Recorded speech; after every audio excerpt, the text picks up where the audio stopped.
টাকাটার পাঁচশো কীভাবে দিয়ে থাকবো? আপনারা যদি ভাই সহযোগিতা করেন এই আমার মেয়েটাকে বুঝতে পারবো। চালচুলোহীন সংসারে পেটে ভাত নেই, সেই সাথে ঋণের চাপে সিদ্ধান্ত নেন কিডনি বিক্রির।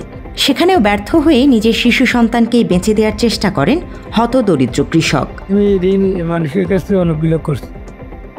ঋণগুলি আমি আবাদ করছিলাম, তো আবাদে আমি অনেক মার খেয়েছি।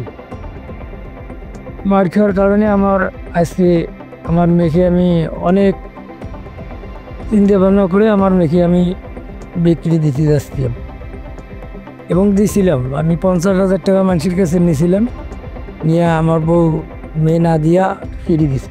তবে শেষ মুহূর্তে হাবিবুরের স্ত্রী নূর নাহারের বাধার মুখে রক্ষা পায় শিশুটি। লালমনিরহাটের হাতীবান্ধা উপজেলার বাসিন্দা হাবিবুর জানান 5 লাখ টাকা ঋণ রয়েছে তার। ঋণের টাকা পরিশোধ করতে না পেরে নিজের 3 বছর বয়সী শিশুকন্যাকে বিক্রির চেষ্টা করেন তিনি। সেই টাকা দিয়ে বকেয়া পরিশোধের পরিকল্পনা করেন হাবিবুর রহমান। আমি জলঢাকা থেকে কিডনি, আমি ডাক্তারের ওখানে কিন্তু কিডনি বেচে গেছিলাম, তো ওখানে জলঢাকায় কিডনি বিক্রি করেছে। এই এক ডাক্তার বলছে 30,000 টাকা দিব, আর এক ডাক্তার বলছে আপনার চেয়ারম্যানের সই ছাড়া আমরা কিডনি নিতে পারবো না। তারপরে করলাম কি, ওখানে কিছু লোক শুনছে, ওনার কারণে আমাকে এক লোক বলছে ভাই আমি টাকা দেবো আপনাকে, স্যার পেলাম আমাকে আপনি বাচ্চাটা দিয়ে দেন। তা আমি কাছে নেন, তো আমি ওইখান থেকে কিন্তু 50,000 টাকা নিয়ে আসছিলাম। উনি বাচ্চাটা নিয়ে কী করবে সেটা তো ভাই বলতে পারি না। সিন্দুরনা ইউনিয়নের 2 নম্বর ওয়ার্ডের চর সিন্দুরনা গ্রামের এই ঘটনা নিয়ে স্থানীয়রা জানান হাবিবুর রহমান পরিবারে স্ত্রী, 2 ছেলে, 1 মেয়ে ও মাকে নিয়ে বসবাস করেন। সম্প্রতি প্রাকৃতিক দুর্যোগে ভুট্টা এবং বাদামের ফলন নষ্ট হয়ে যায় হাবিবুরের। কৃষিকাজে ক্ষতিগ্রস্ত হয়ে সাংসারিক খরচ জোগাতে 5 লাখ টাকা সুদে ধার নিয়েছিলেন তিনি। ওই ঋণের চাপে দিশেহারা হয়েই শিশুকন্যাকে বিক্রির সিদ্ধান্ত নেন এই কৃষক। টাকা গিলে নিয়ে এখন আবাসিবাদ করছে, আবাসিবাদের লস খাইছি, ওই জন্য আর চলার না পায়। এখন মাসি ঋণদারি চাই, এখন কি করবে, এখন বাচ্চা বিক্রি দেয়। ফ্যামিলিকে না জানে তার কিডনি বিক্রি করার জন্য গেছিল, সেইখানে বলছে যে আপনার চেয়ারম্যানের সিগনেচার ছাড়া আমরা আপনার কিডনি নেব না। তখন সে বাধ্যমতো তার মেয়েকে বিক্রি করার জন্য প্রস্তুতি নেয়। টাকা এখন মানুষ চাইছে দিতে পারে না, তাকে রাস্তাঘাটে ধরে। কাজী নিয়ে এখন কিডনি বিক্রি করতে গেছিল রংপুর। বানে বন্যায় আবাদ ক্ষতিগ্রস্ত হয়েছে, ফসল তুলতে পারে নাই, মানুষ তো টাকা ছাড়তেছে না, যার কাছে ঋণ করছে, যার কারণে উনি বাচ্চাটাকে বিক্রি করতেছে। 50,000 টাকা বায়না নেয়, বাকি টাকা পরিশোধের মাধ্যমে হাবিবুরের শিশুকন্যাকে নিতে আসে ক্রেতা।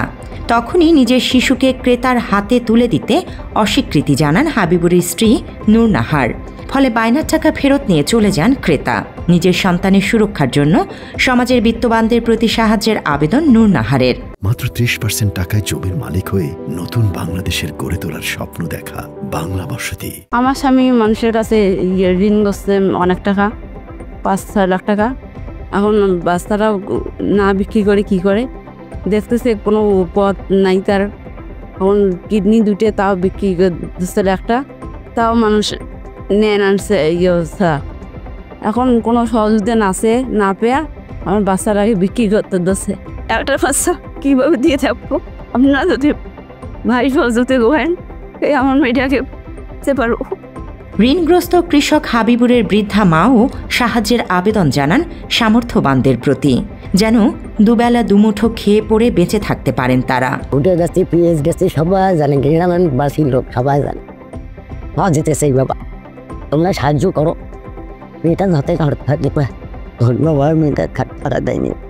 এই ঘটনা সম্বন্ধে অবগত আছেন স্থানীয় ইউনিয়ন পরিষদ চেয়ারম্যান আরিফুল ইসলাম। তিনি বলেন, দাদন ব্যবসায়ীদের কাছ থেকে টাকা ঋণ নিয়ে কৃষিকাজ করলেও ফলন না হওয়ায় মারাত্মকভাবে ক্ষতিগ্রস্ত হয়েছেন হাবিবুর। এতে মানসিকভাবে বিপর্যস্ত হয়ে নিজের শিশুকন্যাকে বিক্রির সিদ্ধান্ত নেন তিনি।